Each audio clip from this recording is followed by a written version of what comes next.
Hi, friends. The journey with you is so beautiful. We exchange so many thoughts, ideas, and experiences and strive to give each other hope, strength, and encouragement. Don't we, Aparajita? Indeed, we do, Shiba. Yes. And as we also share the thoughts and wisdom of those who have traveled before us and learned so much in this mysterious and challenging journey of life, we find this learning process to be unending and intriguing. Yes. Learning and knowing is a process. Nothing worthwhile is permanent or stagnant. Everything is diversified and constantly changing. Just like the seasons: summer, winter, autumn, and now the monsoons. Oh yes, Aparajita. I simply love the feeling of raindrops on my face and the warm fragrance of the earth as the rains come down heavily, quenching the thirst of forests and fields. And causing the waterfalls and rivers to happily flow with more richness into the seas. Peacocks spread their beautiful feathers and dance joyously in the rains. A rare sight of mesmerizing beauty indeed. And how can we forget the song of the koels, sometimes called the rainbird? They are believed to be a harbinger of the rainy season, and they begin singing nearly a month before the monsoons. Yeah.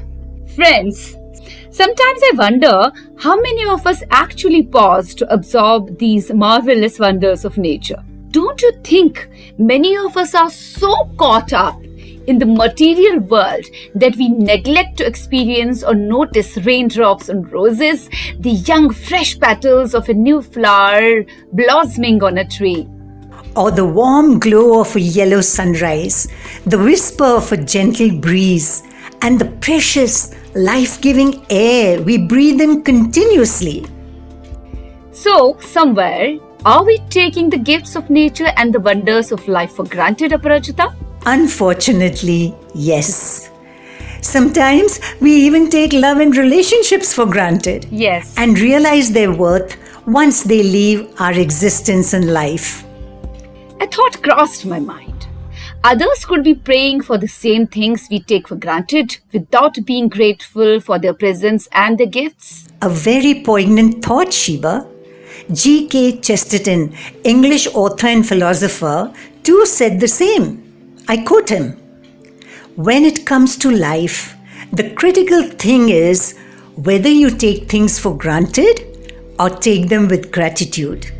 But let us never take for granted the 5 elements of life in nature, which are unchanging and eternal, which sustain the planet and humanity itself: earth, water, fire, air, and ether or space. Yes, let us take a deep breath and pause to worship them with heartfelt gratitude, for they are the reason for our very breath, health, and joy.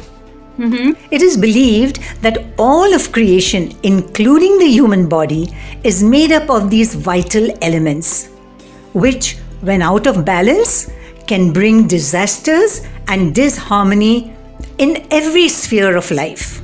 We derive our precious energy from them without actually realizing their power and healing propensities. The wind and water, earth and fire, the trees and ether have such a wondrous and unimaginable effect on us. Of course. And if we could learn to consciously draw upon their energy, we can enhance our ability to meet our personal storms with strength and vitality. These energetic and spiritual elements in nature are always present. They never abandon us. Never. And if we learn to absorb the peace, calm, and contentment that they offer us generously, we shall not only energize our own physical and mental lives, but also influence the energies of the world and universe we live in for the better, right? Well said, Shiba. Yeah. The goal of life is to make your heartbeat match the beat of the universe, to match your nature with nature. Wow, so beautiful.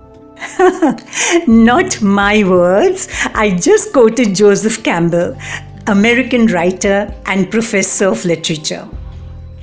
Let us remember with reverence the magnetic energy of the earth.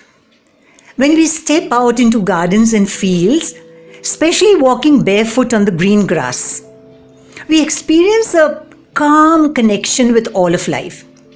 And we feel negative energy leaving us so distinctly. Gardening re-energizes us as we dig our fingers deep into the soft earth and soil. We can literally feel the tingling in our fingertips and the energy flowing into our spirit and soul. And the experience uplifts and nourishes us miraculously. And if we look deeper, spiritually, just as we reach up to the skies to receive our blessings and recharge, we reach down to Mother Earth to decharge and take away our negativities. Yes. And she does. In the same way, water absorbs negativity. The cure for anything is salt water. Sweat, tears, or the sea, said Isaac Dinesen, a Danish author.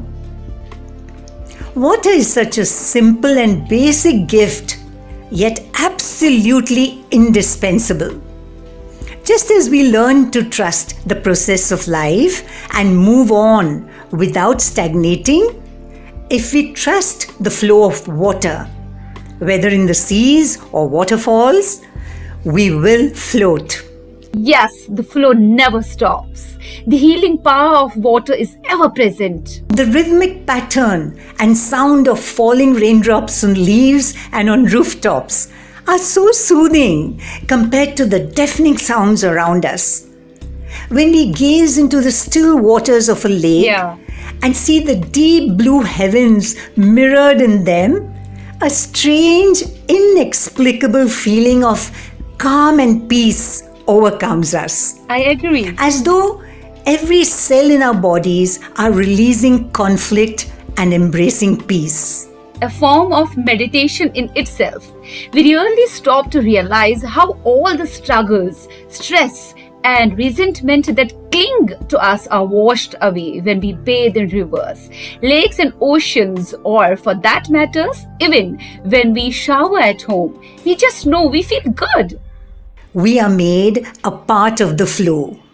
Bathing becomes a sacred renewal. It releases the old and fills us with new energy for a new day. The larger the volume of water, the more powerful is the healing. No doubt. Negative energy is replaced with a rejuvenating energy which helps us relax, release, and let go of our mental, emotional, and physical challenges. And not forgetting, a large percent of our human body is made up of water. We must maintain the balance of water in our bodies by drinking fluids throughout the day. Drinking enough water keeps our energy flowing and prevents dehydration. W.H. Auden, the British-American poet, reminded us by saying, "Thousands have lived without love, not one without water." The attributes and virtue of water are countless indeed. It can quench the thirst of a parched earth, carve its way through stones, rocks, and mountains, wash away earth and soil. When trapped and confined, water has a divine way of finding its own path with freedom. And Aparajita, water can put out fire. Fire, one of the 5 elements so essential to life. Shiba, it is so amazing how these 5 elements of life are so diversified with their individualized components. And yet they all coexist and bless us continuously in their own unique ways. No conflict or resentment amongst them, no unreasonable competition, and no egoistic compulsions to prove themselves to one another or to anyone. They just work together and bless the planet and all of life. Tremendous. Aparajita, In the next episode, let us acknowledge the presence of that element that warms our fireplace, lights up the lamps, and enables us to joyfully sit around bonfires and tell stories. Fire. Fire that represents passion, enlightenment, and purification. Wonderful. Till then, may love, light, and life bless us all. Aparajita, you forgot one thing. Why don't you share your email ID once again so that viewers can write to you? Yes. My email ID is journeysandhorizons9@gmail.com. Thanks, Aparajita, and thanks, viewers. And don't forget to subscribe, like, and comment. We're eagerly waiting for your encouragement. Bye-bye. Take good care of yourselves. Be happy always.